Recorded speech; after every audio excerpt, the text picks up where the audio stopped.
প্রথমবার এত বড় শসা দিয়ে কই মাছ দিয়ে রান্না করব আর সেটাই তোমাদের সাথে আজকে শেয়ার করব। অনেক মজা ছিল। তো আসসালামু আলাইকুম সবাই কেমন আছো? এই তো আলহামদুলিল্লাহ আমরা ভালো আছি। বাজার থেকে বাজার থেকে 1.5 কেজি ওজনের শসা নিয়ে আসছে আর সেটাই আজকে রান্না করব। আর এদিকে রাজিয়ার আব্বু আমার সিম গাছগুলোতে একটু বিষ দিচ্ছিল পিঁপড়ার কারণে। আর এই যে দেখতে পাচ্ছ এখন শসাটা কাটতে নিচ্ছি। আর ভিতরে তো আমি দেখে পুরাই অবাক হয়ে গেছি। শসাটা কিন্তু ভিতরে একদম বিচিতে ভরা ছিল।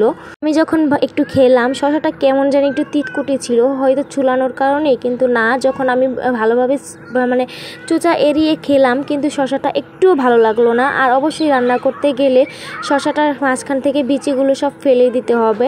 তো আমি বিচিগুলো ফেলে দিচ্ছিলাম দেখে রাজিয়ার আব্বু আমাকে বলছিল এগুলো কি টাকা দিয়ে কিনে আনিনি। তো যাই হোক, তোমরা আবার এরকম করে বিচি আমার মতো রান্না করো না, বিচি অবশ্যই ফেলে নিও। আর এদিকে কই মাছগুলো ভেজে নিব, সেই কারণে কই মাছে মরিচের গুঁড়ো, হলুদের গুঁড়ো, লবণ ভালোভাবে মাখিয়ে কতক্ষণ রেস্টে রেখে দিব। আর ওইদিকে আমি বাকি কাজগুলো করে নিব। আসলে আমি প্রথমবার বলছি কেন, আমি এর আগে এত বড় শসা দিয়ে আমি কখনো তরকারি রান্না করি। হ্যাঁ, শসা দিয়ে আমি রান্না করেছি তরকারি, কিন্তু এত বড় শসা দিয়ে কখনো তরকারি রান্না করিনি। আসলে শসার তরকারি অনেকটা জালি কুমড়া খেয়েছো তোমরা সবাই নিশ্চয়ই, সেই জালি কুমড়ার মতোই লাগে। তো সেই জালি কুমড়ার মতোই কিন্তু অনেকটা স্বাদ ফ্লেভার পাওয়া যায়। আর এই যে দেখতে পাচ্ছ এই ডালাটা আমি আমার সুবিধার্থের জন্য বাজার থেকে কিনে আনিয়েছি রাজিয়ার আব্বুকে। আমার অনেক সুবিধা হয়। আর এইদিকে আমি কড়াইয়ে আগে তেল গরম করে নিচ্ছি। তেল গরম করে নেওয়ার পর মাছগুলো দিয়ে দিব, তাহলে মাছগুলো লেগে উঠবে না। তো কই মাছ রান্না করছি, অন্য যে কোনো মাছ রান্না করতে গেলে আমার আগে ভেজে রান্না করতে হয়, নাহলে বাসার বাচ্চা থেকে শুরু করে বড়রা খেতেই চায় না। বলে যে চাষের মাছের থেকে নাকি কিসের গন্ধ পাওয়া যায়, সে কারণে আমার মাছ ভেজে রান্না করা লাগে। তো তাই আমার সব মাছ রান্না করতে হয়, কিন্তু দেশি মাছগুলো আমার ভেজে রান্না করা লাগে না। তো যাই হোক, এখন আমি কড়াইয়ে তেল গরম করে নিচ্ছি। অ্যাজ ইউজুয়াল যেভাবে আমি রেগুলার রান্না করি সেভাবেই রান্না করছি। তরকারি যেভাবেই রান্না করি, পেঁয়াজ কুচি, কাঁচামরিচ কুচি, পেঁয়াজ তেলে দিয়ে তারপর এখানে আমি বাটা মশলা দিয়ে দিব।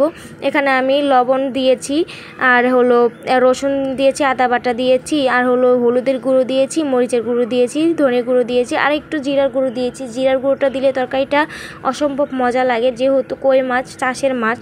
যে আগেই বললাম যে মাছ কিন্তু অনেকে আছে যে চাষের মাছগুলো খেতে অসুবিধা হয়। এই তো ভালোভাবে তরকারিটা কষানোর পরে, মশলা কষানোর পরে এখন আমি শসাগুলো দিয়ে দিব। শসাগুলো দিয়ে দেওয়ার পর ভালোভাবে কষিয়ে নিব।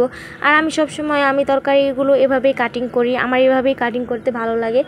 আর আমার শসাগুলো যখন কষানো হয়ে যাবে ভালোভাবে, অবশ্যই ভালোভাবে কষাতে হবে। আসলে যে মানে বাড়তি শসা বলো, যে শসা বলো, এত কিন্তু সেদ্ধ হইতে চায় না। তো যেই কারণে আমি ভালোভাবে কষিয়ে নেওয়ার পর এখানে আমি পরিমাণ মতো জল দিচ্ছি।